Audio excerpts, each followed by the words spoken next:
Bienvenidos al Instituto Bíblico de la Gracia. Les saluda el pastor maestro Juan José Zelaya desde el país de El Salvador, en una ciudad llamada Chinameca. Soy pastor maestro de la Iglesia de Dios, Fe y Gracia, y estoy muy contento de estar con ustedes esta tarde en nuestro Instituto Bíblico local, aquí en Chinameca. Así que gracias, hermanos, por conectarse con nosotros. Un privilegio poderlos tener a ustedes esta tarde para iniciar la cuarta clase de la materia, la controversia, la controversia sobre el señorío de Cristo, ¿verdad? La controversia sobre el señorío de Cristo. Vamos a orar. Padre celestial, en esta tarde, gracias por darnos el privilegio de iniciar, Señor, a escudriñar estos temas tan importantes en la vida de todo creyente que estudia la palabra, tu palabra. Gracias, Señor, por darnos esta oportunidad. Sé que son materias profundas que necesitamos entender todas estas cosas. Ayuda a mis hermanos que esta tarde están aquí presentes para escuchar esta cuarta clase. Te bendecimos y te alabamos. Ilumina nuestras mentes, Señor. Danos claridad para comprender. En el nombre de Jesús. Amén y amén. Bien, hemos estado viendo el tema, la controversia sobre el señorío de Cristo como requisito para la salvación. Hay que hacer a Cristo Señor de su vida para ser salvo. Hemos, hermanos, estado viendo, hemos explicado el debate, la dicha necesidad de aceptar el señorío de Jesús para ser salvo, la posición, hemos visto que es el evangelio del señorío de Jesús. Hemos visto, letra B, los promotores de esta posición, quiénes son los que han popularizado el señorío de Cristo. Y hemos mencionado algunos pastores, ¿verdad? Uno que es bien conocido, John MacArthur, John Piper, J.C. Sproul, ¿verdad? Y así, un montón de pastores. Aquí en El Salvador puede ser que hayan otros que creen en el señorío de Cristo para ser salvos. Puede ser que sean, hay varios, hay varios. Letra A, evaluando la controversia, los problemas, cómo se compara el evangelio del señorío de Cristo con las escrituras. Y hermanos, hemos visto que el evangelio del señorío de Cristo para salvación, número uno, distorsiona el evangelio porque mezcla obras humanas con la obra completa de Cristo en el Calvario. Acuérdense que el Señor dijo, consumado es, deuda cancelada. Él hizo la obra completa. No podemos nosotros hacer algo, ¿verdad? O colaborar en algo para recibir la salvación.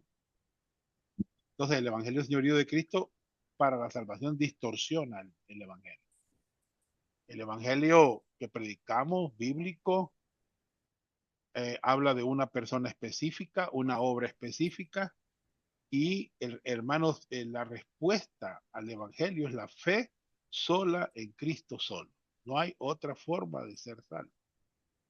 Número dos, el Evangelio del Señorío de Cristo para salvación redefine la respuesta verdadera de fe solamente en Cristo,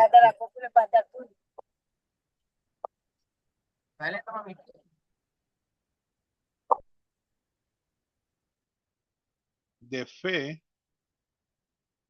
solamente en Cristo para salvación. En lugar de esto, requiere que la salvación sea por medio, miren cómo dicen ellos, del rechazo del pecado, sumisión al señorío de Cristo y una promesa de obediencia a Cristo. Es bien difícil, hermanos, que un inconverso rechace por completo el pecado, totalmente, ¿verdad? Y que se someta al señorío de Cristo, es bien difícil. Y que prometa ser obediente.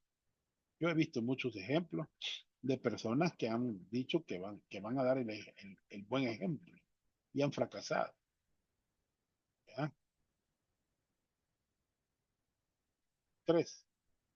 Hemos visto que el Evangelio del Señorío de Cristo falla en distinguir el discipulado, o sea, el seguir a Cristo, de la salvación, el creer en Cristo. ¿Entienden esto, verdad? El Evangelio del Señorío de Cristo falla en distinguir el discipulado, el seguir a Cristo, de la salvación, el creer en Cristo. 4. La doctrina del señorío de Cristo para salvación confunde la carnalidad del creyente al negar la realidad y sus posibilidades y al vivir con contradicciones obvias en sus ejemplos y pasajes bíblicos. Hemos visto infinidad de pasajes en la Biblia, hermanos, de creyentes que son salvos para siempre, pero que viven una vida de carnalidad. Eso lo hemos visto. Aún en el proceso de la vida cristiana, hemos aprendido que hay 3 etapas: niño en Cristo, joven en Cristo y una persona madura en Cristo.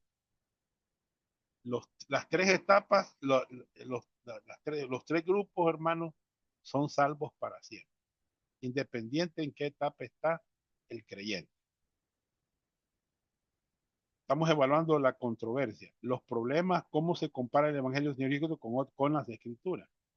5. Y aquí vamos a entrar ya a la clase número 4.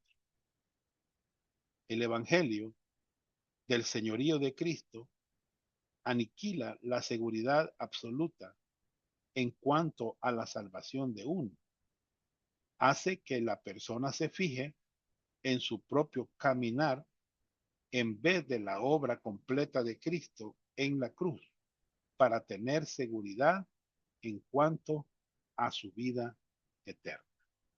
Bien, vamos a ver esto. Ahí en su folleto aniquila la seguridad absoluta. Tienen que llenar el espacio. Bien, pregunta. ¿Puede el creyente en Cristo Jesús estar seguro y cierto que es salvo desde el momento de confiar en Cristo para siempre? Hermanos, categóricamente sí. Hay un pasaje en 1 Juan 5, 11 al 13. Hermano Saúl, ¿puede leerlo en la pantalla? Sí, dice Primera de Juan 5 del 9 al 13. Si recibimos el testimonio de los hombres, mayor es el testimonio de Dios, porque este es el testimonio con que Dios ha testificado acerca de su Hijo. El que cree en el Hijo de Dios tiene el testimonio en sí mismo. El que no cree a Dios le ha hecho mentiroso, porque no ha creído en el testimonio que Dios ha dado acerca de su Hijo. Y este es el testimonio, que Dios nos ha dado vida eterna, y esta vida está en su Hijo. El que tiene al Hijo tiene la vida. El que no tiene al Hijo de Dios no tiene la vida. Estas cosas, estas cosas os he escrito a vosotros que creéis en el nombre del Hijo de Dios, para que sepáis que tenéis vida eterna y para que creáis en el nombre del Hijo de Dios. Gracias. Qué buena pregunta es. ¿Puede el creyente en Cristo estar seguro y cierto que es salvo desde el momento de confiar en Cristo y para siempre? Esta es la pregunta que hemos leído. Hermanos, es un categórico sí, ¿verdad? Juan nos escribe y nos habla del creer en Cristo. Nos habla de la vida eterna. Nos dice que el que tiene al Hijo, el que cree en Él, tiene la vida. Entonces, y también nos asegura en el verso 13 que estas cosas os he escrito a vosotros que creéis en el nombre del Hijo de Dios, para que sepáis, o sea, que ya nosotros lo sabemos con toda certeza, que tenéis vida eterna, ¿verdad? Bien, pregunta, ¿en qué puede el creyente tener esa certeza? ¿En qué puede el creyente tener esa certeza? Hermanos, la certeza no está en mi vida, ¿me entiendes? No está en mi vida. La certeza está en la obra consumada de Cristo en la cruz. ¿Me entiendes? Ahí está, ahí es donde el creyente puede tener esa certeza. Y yo lo creo, hermano. ¿Qué dijo él? Cuando Jesús hubo tomado el vinagre, dijo, consumado es. Usted sabe qué significa consumado. Hermanos, en el griego es tetelestai, que significa deuda cancelada. O sea que él, cuando muere en la cruz, canceló mi deuda. ¿Me explico? Canceló mi deuda. Si yo creo en él, mis pecados son perdonados. Quiero que vean una diferencia entre que Cristo pagó por los pecados a que Cristo perdonó mis pecados. No sé si me entienden eso. Se los digo porque un microbusero una vez me dijo, ah, qué chivo, me dijo, Cristo pagó por mis pecados. Sí, le digo, ah, qué chivo, me dijo. Y le digo, pero sus pecados no están perdonados. ¿Por qué? Me dijo, porque no has creído en él.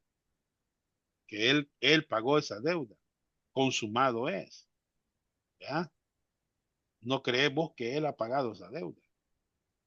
Si vos crees que él ha hecho una obra en la cruz por ti, entonces tu deuda es cancelada. Una cosa es que él pagó la deuda y otra cosa es que yo reciba el perdón de mi deuda. ¿Entiendes? Vámonos a Hebreo, a Hechos 10:43. ¿Está el hermano Walter ya?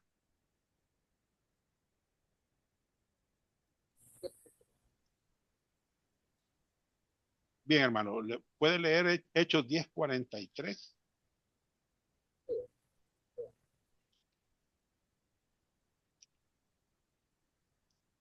Dice Hechos 10:43, que este dan testimonio todos los que Ajá. que todos los que en él creyeron recibirán perdón de pecados por su nombre.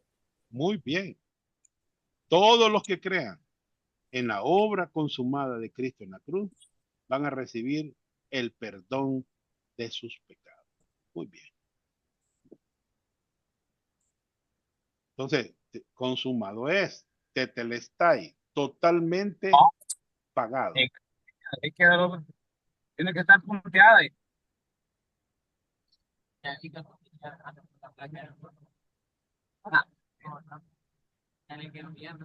Muy bien,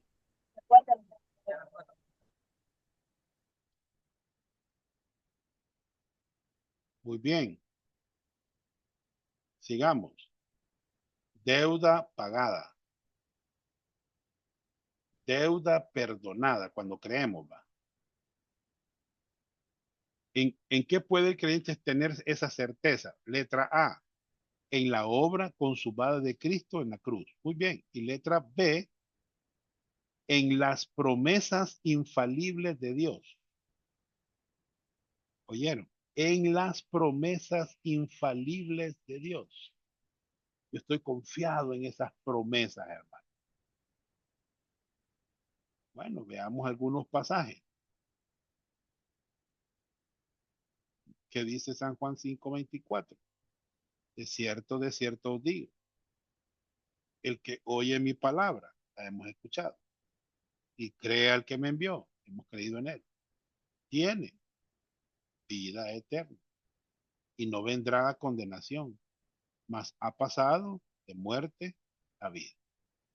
Qué bendición, qué promesa, hermano.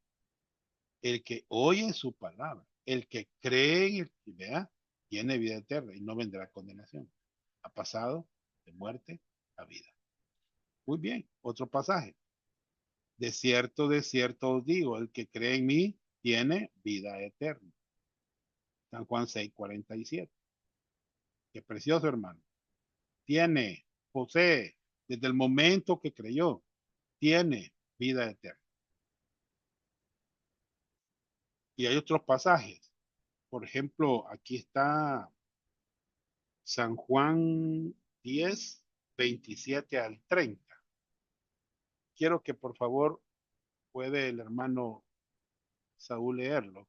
San Juan 10:27 al 30. Aquí hay una promesa preciosa y hay gente que no la cree, hermano. Lean, hermano Saúl. San Juan me dijo el pastor. 10:27 al 30. Ajá, ahorita lo buscamos. Anoten al margen o yo creo que ahí lo tienen anotado. San Juan capítulo 10 del 27 al 30 me dijo, hermano. Correcto. Dice, dice de la siguiente manera. Dice, mis ovejas oyen mi voz y yo las conozco y me siguen. Y yo les doy vida eterna y no perecerán jamás, ni nadie las arrebatará de mi mano. Mi Padre que me las dio es mayor que todos y nadie las puede arrebatar de la mano de mi Padre. Yo y el Padre uno somos. Gracias. Qué promesa tan preciosa, ¿verdad? Pregunta. Bueno, ahí vemos en el pasaje que leímos, vemos la seguridad eterna. ¿Entiendes? Desde que creímos, fuimos salvos. ¿Verdad? Nadie las va a arrebatar de mi mano. ¿Verdad? Nadie las puede arrebatar de la mano del Padre. Nadie, hermano. Nadie. Usted me dirá, y yo me puedo salir de la mano del Padre, lo siento. No puede. ¿Cómo? ¿Creen ustedes que nos vamos a salir de la mano del Padre? Bien. Pregunta. ¿Qué enseñan los proponentes de la salvación por medio del señorío de Cristo sobre el tema de la seguridad eterna? Bueno, número A, letra A. No hay un 100% de certeza en esta vida.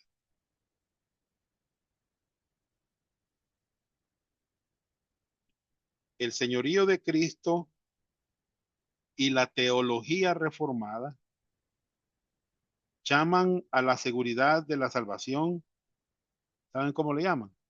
La perseverancia de los santos. Así le llaman. Si alguien persevera hasta el fin, entonces sí va a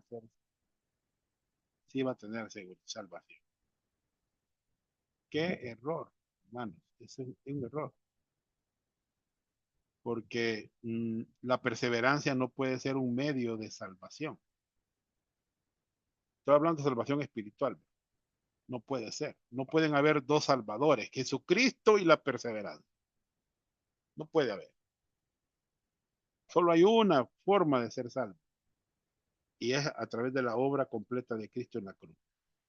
Si yo he puesto mi fe en Él. ¿Ya? Entonces, miren qué tremendo. Letra B. Enseñan que usted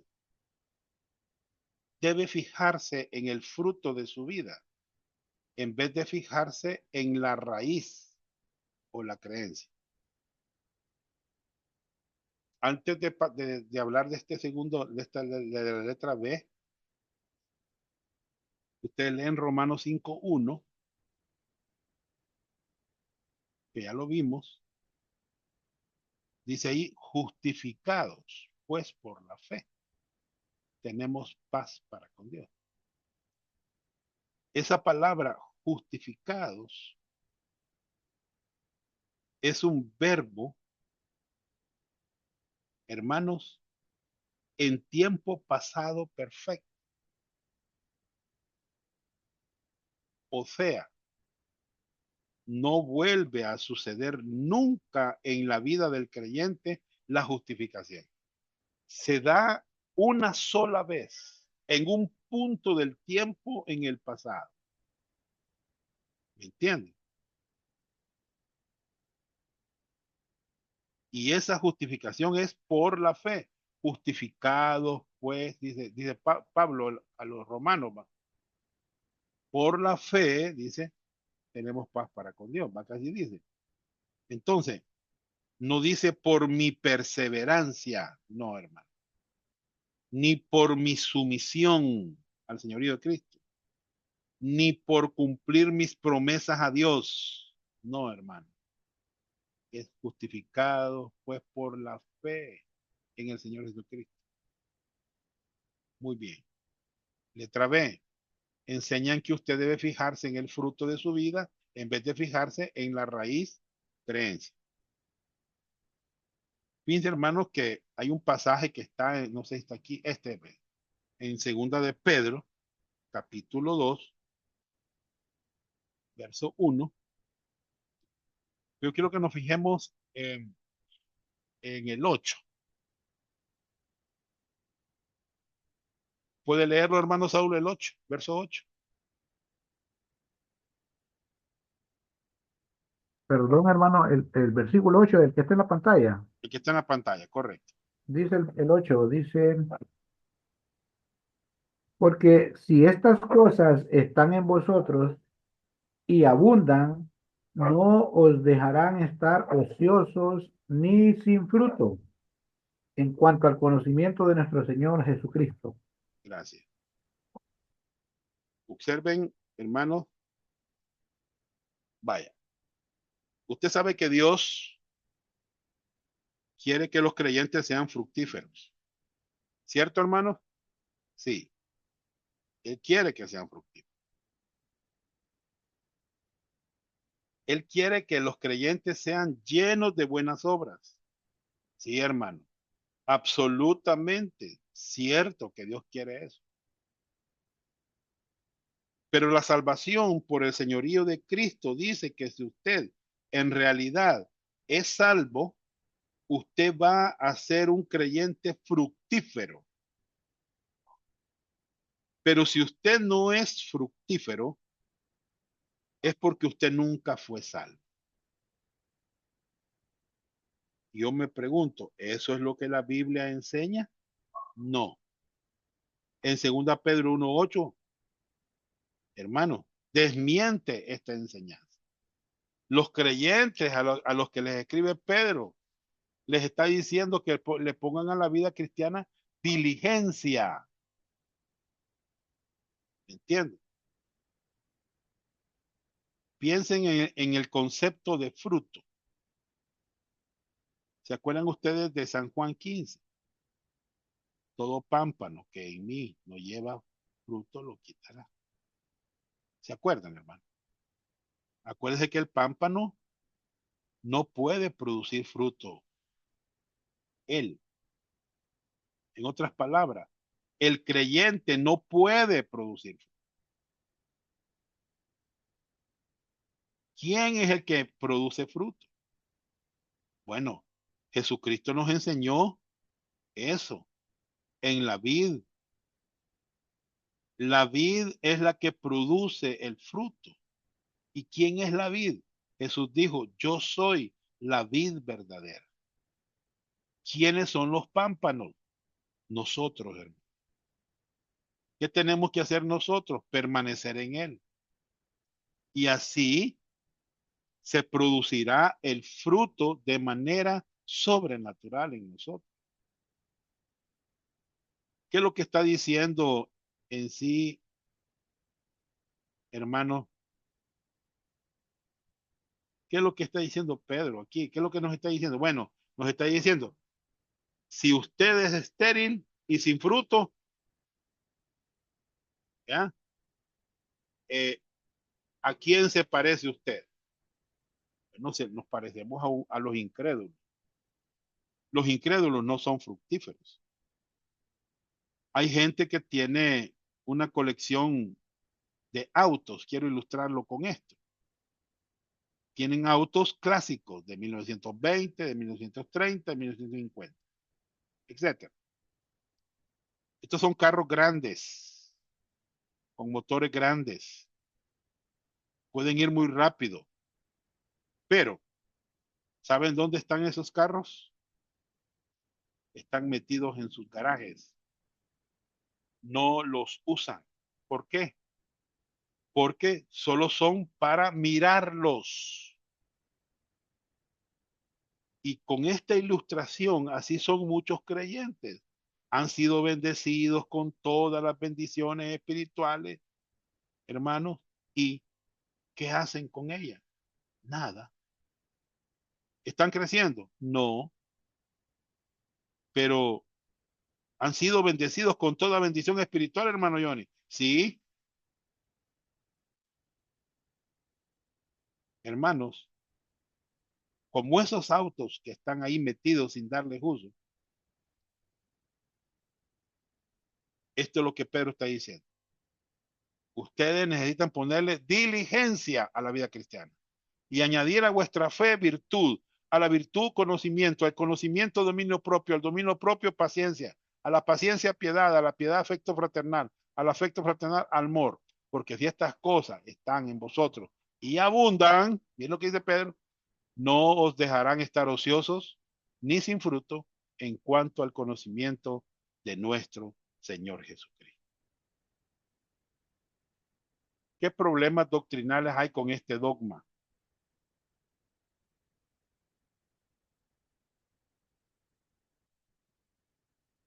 Hermanos,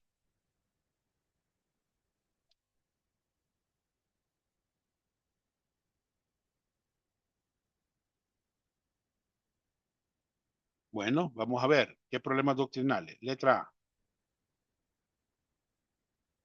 Si alguien cree que en el señorío de Cristo para ser salvo y que tienes que ser a Cristo Señor de tu vida para ser salvo y que si no da fruto tú nunca fuiste salvo, ¿qué problemas doctrinales hay con este dogma? Letra A. Le roba al creyente la paz absoluta que debe acompañar su salvación.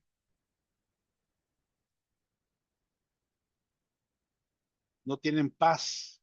Hay creyentes que no tienen paz. No están descansando en el Señor. No están descansando en sus promesas. ¿Entiendes? No están confiados en Cristo por lo que Él hizo en la cruz. ¿Me entiendes? Terrible, hermano, pero cierto. Hay creyentes que no están descansando. Lamentablemente no están descansando. Yo estoy confiando en lo que Cristo hizo por mí. Yo estoy seguro en Él. Yo creo sus promesas. Creo que Él dijo que yo voy a estar con ustedes todos los días hasta el fin. Ve, le cambia la base de su certeza de la obra completa de Cristo a la incertidumbre del caminar diario. Fíjense, hermanos, que una vez vino una persona y yo, un pastor, un religioso, a visitar a mi suegra. Estaba viva ella. Y con su enfermedad, mi suegra, porque mi suegra perdió la razón, le estaba exigiendo a mi suegra cuando vino a visitarla que si había cometido algún pecado, que lo confesara.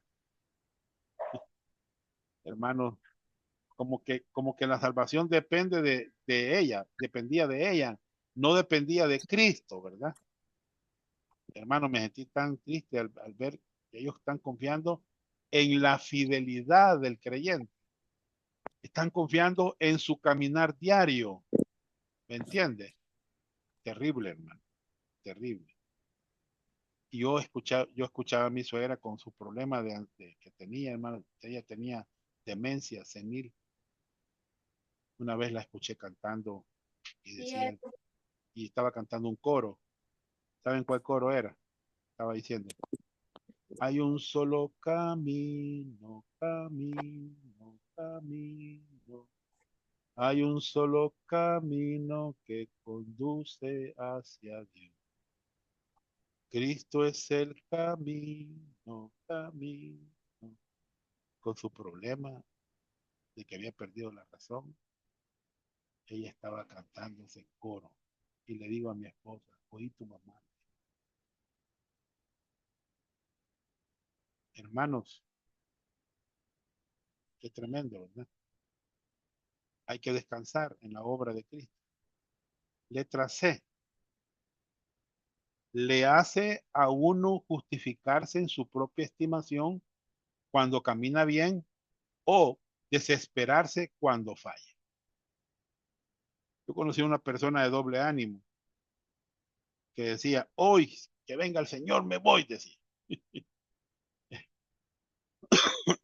Como queriéndome decir que así como estaba, estaba bien y que se iba a ir, porque estaba bien. No, hermano, nos vamos a ir porque hemos confiado en Jesucristo, por eso hemos confiado en su obra, en Él. Nuestra vida está descansando en Él, ¿me entiende? No en mi fidelidad, no en mi santidad, hermanos, sino en lo que Cristo hizo por mí.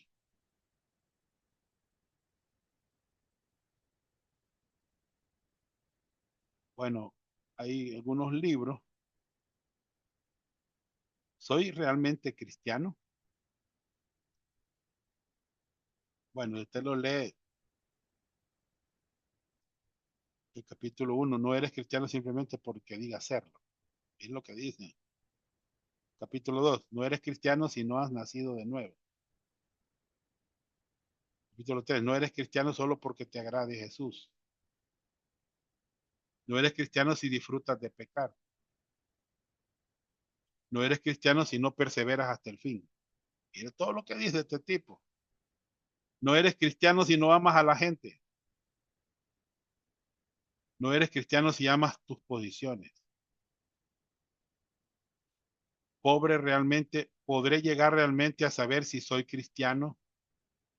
Imaginen estos libros, hermano. No eres cristiano si no has creído en Jesucristo. Ese es el punto. Ese es el punto. ¿Ya?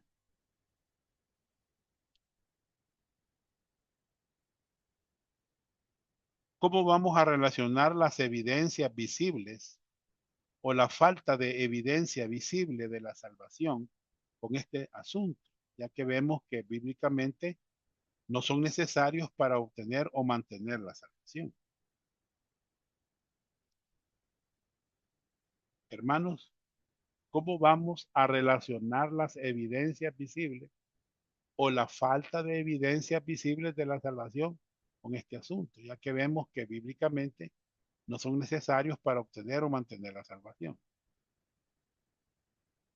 Las evidencias visibles de la salvación deben ser las consecuencias, no las condiciones para ser salvo. ¿Oyeron?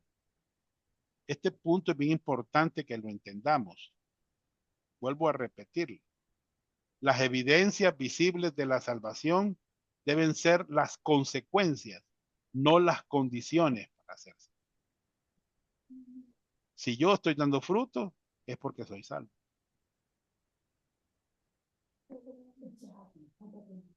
Es porque ya nací de nuevo. O sea, vuelvo a repetir. Las evidencias visibles de la salvación deben ser las consecuencias, no las condiciones para ser salvo. Yo hago obras porque soy salvo. El resultado de mi salvación. Letra A.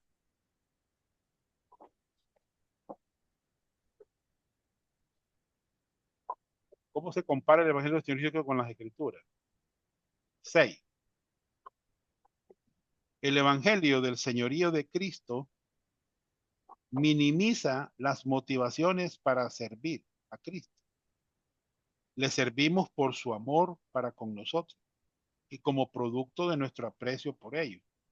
Al contrario, el Evangelio del Señorío de Cristo hace que la vida piadosa sea necesaria para comprobar que somos salvos.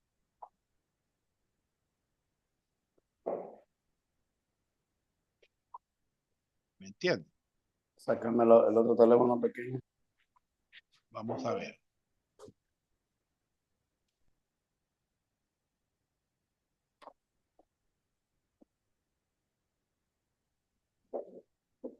No, no. De,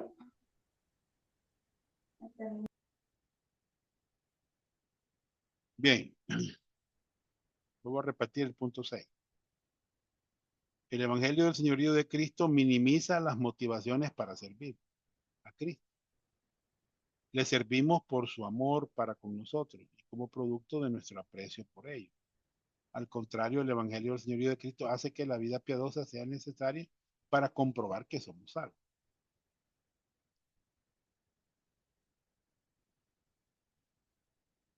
¿Qué resulta de ese Evangelio? Mire la pregunta del Evangelio del Señorío de Cristo. ¿Qué resulta? El miedo al infierno se convierte en el motivo principal para la vida piadosa, no la gratitud por su gracia al salvarnos. ¿Me entiendes?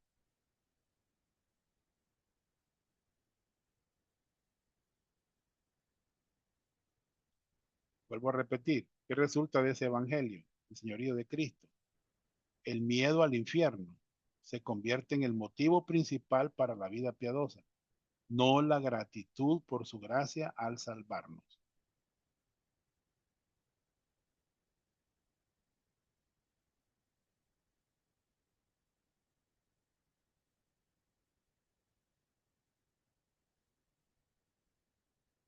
Pregunta, ¿qué debería motivarnos a servir a Dios sabiendo que somos pecadores salvos por gracia? ¿Qué debería motivarnos a servir a Dios sabiendo que somos pecadores salvos por gracia? Letra A, la gloria de Dios. Bien, veamos el pasaje. Por favor, hermano Saúl, me va a ayudar ahí, por favor. Segunda Corintios 4, 14 y 15. Sí, lo voy a buscar, hermano. Vale. 4, 14 y 15. Sí, dice Segunda de Corintios, capítulo 4 del 14 al 15, dice, sabiendo que Él que resucitó al Señor Jesús, a nosotros también nos resucitará con Jesús y nos presentará juntamente con vosotros. Porque todas estas cosas padecemos por amor a vosotros, para que abundando la gracia por medio de muchos, la acción de gracias sobreabunde para gloria de Dios. Muy bien. Todo lo que nosotros hacemos para servir a Dios, sabiendo lo que somos pecadores salvos por gracia, todo lo hacemos para la gloria de Dios, hermano. Todo lo que hagamos, ya sea que ofrendemos, que haga lo que querramos hacer. Ayudemos a alguien, ayudemos a la iglesia, ayudemos cualquier cosa, lo hacemos para la gloria de Dios. Letra B.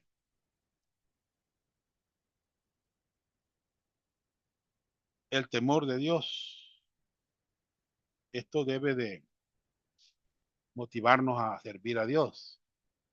El respeto que le tenemos a Dios, ¿verdad? Sabemos quién Él y que Él se merece lo mejor de nosotros, la excelencia de nuestro servicio. Vámonos a 2 Corintios 5, ahí mismo donde hermano Saúl leyó, verso 9, hermano Saúl, al 11. Sí. Dice 2 Corintios 5 del 9 al 11. Por tanto, procuramos también, o ausentes o presentes, serle agradables, porque es necesario que todos nosotros comparezcamos ante el tribunal de Cristo, para que cada uno reciba según lo que haya hecho mientras estaba en el cuerpo, sea bueno o sea malo. Conociendo, pues, el temor del Señor, persuadimos a los hombres, pero a Dios le es manifiesto lo que somos, y espero que también lo sea a vuestra conciencia. Gracias, hermano. Bien, Pablo dice conociendo el temor, ¿verdad?, de Dios. Qué lindo, hermanos, que tenemos temor de Dios. Eso es precioso, ¿verdad? Vamos a presentarnos en el tribunal, ¿verdad? Y Pablo dice que ausentes o presentes debemos de serle agradables. Si estamos aquí presentes en la tierra, hay que ser agradables a Dios. Y si estamos ausentes también, va, porque vamos a comparecer ante el tribunal. Entonces, qué lindo es que un creyente tenga temor del Dios, ¿verdad? El temor para servir, va. ¿Qué más? El amor de Cristo es otra motivación. Siempre ahí en 2 Corintios 5:14, ahí mismo. Porque el amor de Cristo nos constriñe. Esa palabra constriñe quiere decir nos motiva, ¿ya? ¿Qué debería motivarte a servir a Dios? El amor de Cristo. El amor que yo le tengo al Señor, ¿ya?, por lo que Él hizo por mí. Muy bien. ¿Qué más? Letra D. El destino trágico de las almas perdidas. Qué terrible, hermanos. El destino trágico de las almas perdidas. Qué horrible. Las almas que mueren sin Cristo. Qué horrible, hermanos. Esas personas que murieron sin Dios. Qué horrible. Qué trágico. 2 Corintios 5:17 y 18. De modo que si alguno está en Cristo, nueva criatura es, las cosas viejas pasaron y aquí todas son hechas nuevas. Y todo esto proviene de Dios, quien nos reconcilió consigo mismo por Cristo y nos dio el ministerio de la reconciliación. Verso 19. Que Dios estaba en Cristo reconciliando consigo al mundo, no tomándoles en cuenta a los hombres sus pecados, y nos encargó a nosotros la palabra de la reconciliación. Hermanos, por eso nos debería motivar servir a Dios, ¿verdad? Somos embajadores, llevamos un mensaje para que las almas se reconcilien con Dios. ¿Me entiendes? Qué importante es esto, hermano. Cuando veo el destino trágico de las almas perdidas, me digo yo, Señor, gracias. Por eso te sirvo, porque tú hiciste una obra en mí. No voy a ir a la condenación eterna. Gracias, Señor, por ese regalo que me diste. Letra E. El privilegio de ser embajador de Cristo. Bueno, 2 Corintios 5:20 y 21 lo dice. Mire cómo dice, así que somos embajadores en nombre de Cristo, como si Dios rogase por medio de nosotros, o rogamos en nombre de Cristo, reconciliados con Dios. Mire qué lindo, hermano. Tenemos ese privilegio de ser embajadores de Cristo. Por eso estamos motivados a servir a Dios, porque hemos sido salvados, pecadores salvos por la gracia, y tenemos el privilegio de ser los representantes de Cristo aquí en la tierra. Somos embajadores, ¿ya? Y letra F, la realidad de Cristo que es nuestra vida. Hermanos, a mí me motiva a servir a Dios. ¿Por qué? Porque Cristo es mi vida. Me gusta lo que Pablo dice a los colosenses. Quiero que lo vean. En Colosenses capítulo 3, versículo 1. Así pues, si pues habéis sido resucitados con Cristo, buscar las cosas de arriba donde está Cristo sentado a la diestra de Dios. Poner la mira en las cosas de arriba, no en las de la tierra. porque habéis muerto y vuestra vida está escondida con Cristo en Dios. Cuando Cristo vuestra vida se manifieste, entonces también vosotros seréis manifestados con Él en gloria. Hermanos, la realidad de Cristo que es nuestra vida. Ahí está mi vida escondida con Él. Estamos protegidos, ¿verdad? 7. El Evangelio del Señorío de Cristo, en vez de enfrentar las contradicciones obvias e inconsistentes, produce paradojas problemáticas.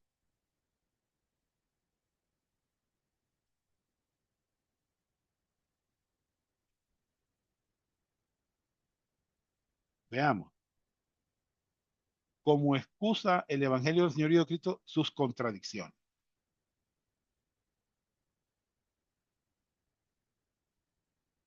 Dicen que esas contradicciones son paradojas de la vida cristiana.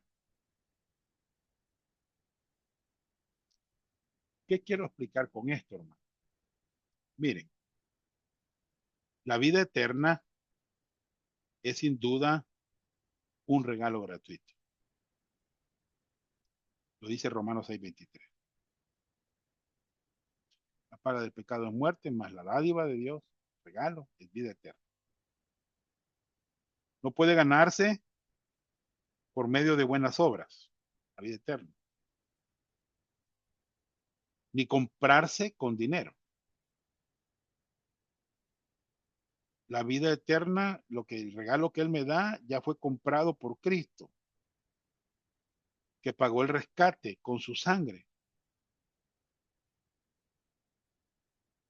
¿Me entienden? Pero eso no quiere decir, hermanos, que no haya ningún costo en términos del impacto de la salvación en la vida del pecador. Por ejemplo, esta paradoja que dice aquí puede resultar difícil, pero aún así es verdadera. O sea que la salvación es tanto gratuita, dice MacArthur, como costosa. MacArthur dice esto.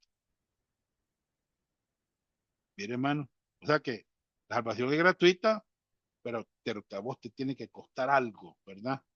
Miren, un verdadero creyente tiene la voluntad de someterse, dice MacArthur. Y esto es lo que distingue la verdadera fe de una profesión falsa. Dice MacArthur que la verdadera fe es una obediencia sumisa y humilde. Ahora, aquí está lo que MacArthur acabo de mencionar yo.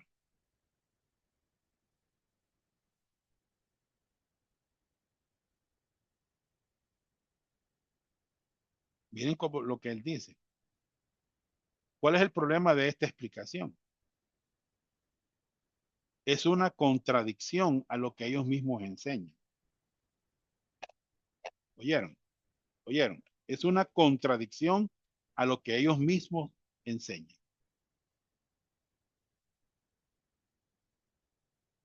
8. El Evangelio del Señorío de Cristo emplea una exegética errónea al interpretar los pasajes difíciles de una manera que concuerda con su sistema teológico, mientras niega una explicación clara de la salvación. Vamos a ver esto. ¿Cuáles son algunos ejemplos de esto? Por ejemplo, el joven rico. Este ejemplo del joven rico, ¿se acuerdan del joven rico, verdad?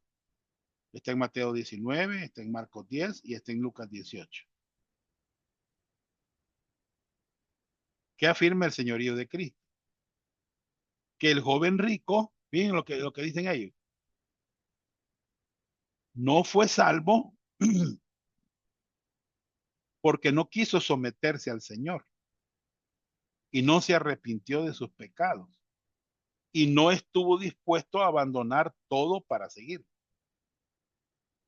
John MacArthur dice, nuestro Señor sometió a este joven a una prueba. Tenía que elegir entre sus posiciones y Jesucristo. Él fracasó en la prueba.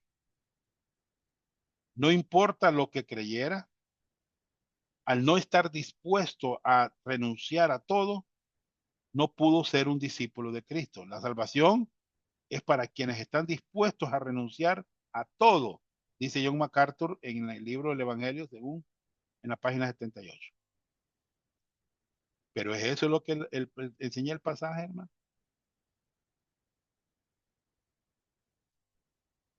¿Vea? Bueno, veámoslo. Veámoslo.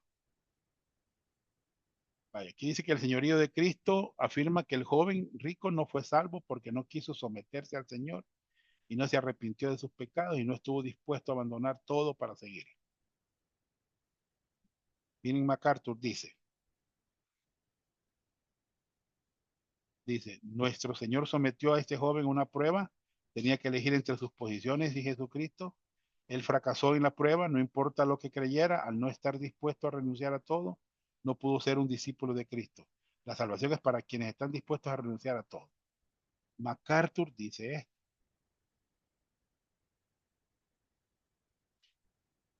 Vamos a ver qué es lo que enseña el pasaje. Vámonos a Marcos 10, 17, 27. Al salir él para seguir su camino, vino uno corriendo e hincado a la rodilla delante de él, preguntó, Maestro bueno, ¿qué haré para heredar la vida eterna? Jesús le dijo, ¿por qué me llamas bueno? Ninguno hay bueno sino solo uno, Dios. Los mandamientos sabes, no adulteres, no mates, no hurtes, no digas falso testimonio, no defraudes, honra a tu padre y a tu madre. Él entonces respondiendo le dijo, Maestro, todo esto lo he guardado desde mi juventud. Entonces Jesús mirándole, le amó y le dijo, una cosa te falta. Anda, vende todo lo que tienes y dalo a los pobres, y tendrás tesoro en el cielo, y ven, sígueme, tomando tu cruz.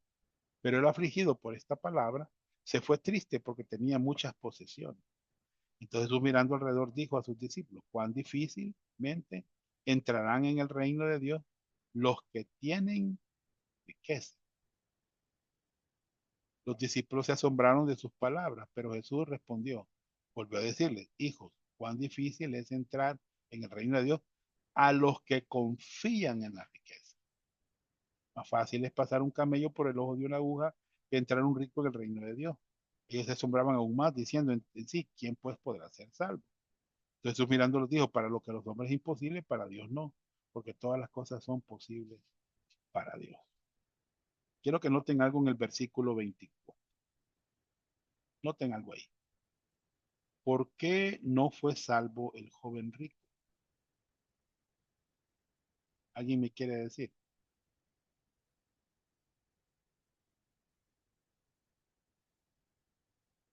Verso 24 está la clave. ¿Por qué es que el joven rico no fue salvo?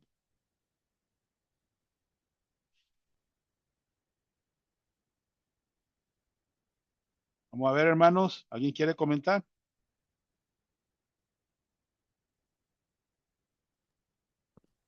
Y hermano Johnny, Dígame. no fue salvo, hermano, porque primero no creyó en Jesús, segundo porque no quiso despojar de sus posiciones. Ah, bien. ¿Otro comentario?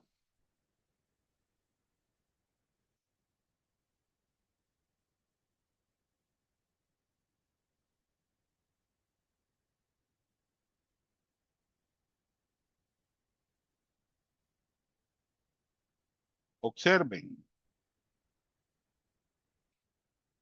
¿Por qué no fue salvo el joven rico? Lo voy a decir. Porque su confianza no estuvo en Cristo, sino en su riqueza. No fue porque no se sometió al señorío de Cristo, ni porque no se arrepintió de sus pecados. No puso su confianza en Jesucristo. Él confiaba en sus riquezas, hermanos.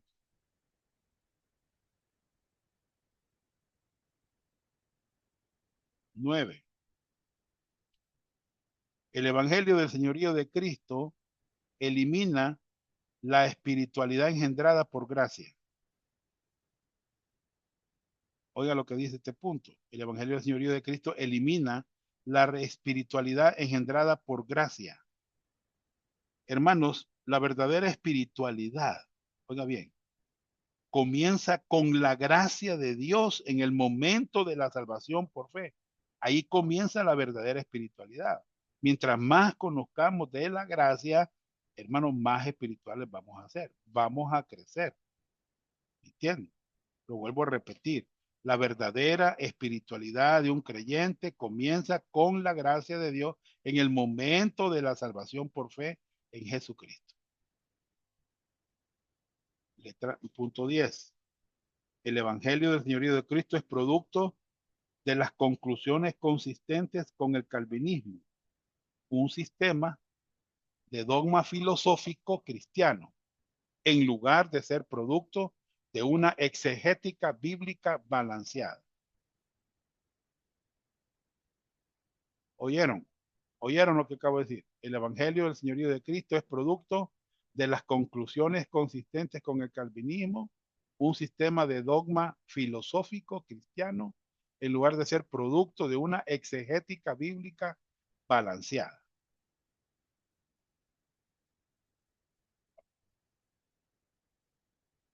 Los 5 puntos del calvinismo, ustedes lo conocen.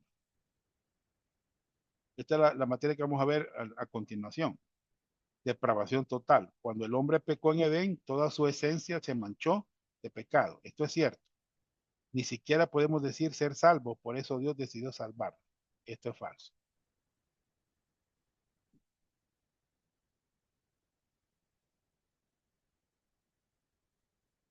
Elección incondicional. No podemos salvarnos a nosotros mismos. Esto es cierto. Por eso Dios ha elegido a algunos para ser salvos por la dádiva de la fe. Esto es falso. Fíjense, hermano, vamos a verlo en detalle en la materia calvinismo. 3. Expiación limitada. Cristo murió solo por los elegidos. Esto es falso. 4. Gracia irresistible. Aquellos que Dios ha elegido salvar no se pueden resistir al llamado de Dios. Esto es falso. 5. Perseverancia de los santos. Si eres verdaderamente elegido por Dios, vas a perseverar en fe. Santidad, vida fructífera. Si no perseveras, nunca fuiste salvo. Esto es falso. El punto principal, letra B, ¿qué debo hacer para ser salvo? A. ¿Cómo debe usted relacionarse con los que proclaman el señorío de Cristo? Letra A. Mire, hermano, dice, trate de mostrarles la verdad de la gracia de Dios. Miren, hermano, trate de mostrarles la verdad de la gracia de Dios. En Tito 3, en el verso 11, dice que la gracia se ha manifestado para salvación a todos los hombres, ¿verdad? Hay que mostrarles la gracia, la verdad de la gracia de Dios.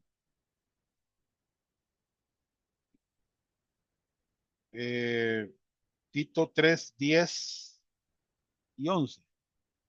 Al hombre que cause divisiones después de una y otra amonestación, desecha, sabiendo que el tal se ha pervertido y pega, está condenado por su propio juicio.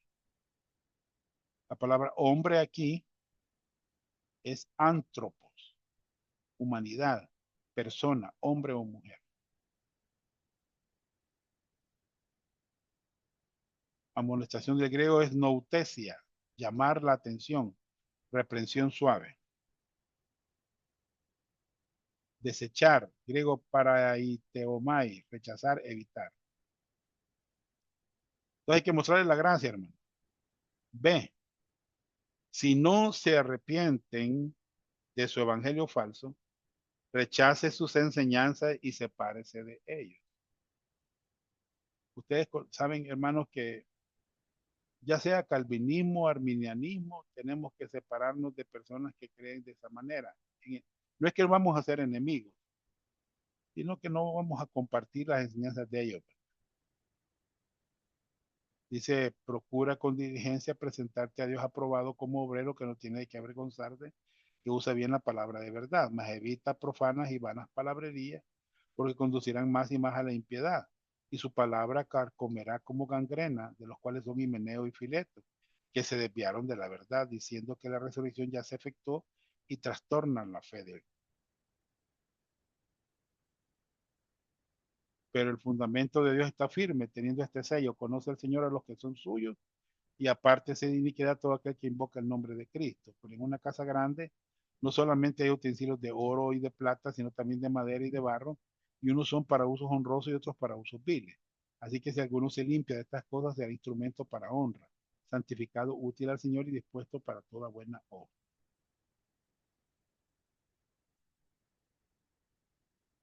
¿Cómo debemos tratar a los que están confundidos con el Evangelio del Señorío de Cristo? Letra A. Razone con ellos firmemente, pero con un espíritu de gracia y humildad utilizando las escrituras. Así tenemos que razonar con ellos. B, ore por ellos. ¿De qué manera debemos responder? Con gratitud por la gracia de Dios. Con humildad por la iluminación que Dios nos da.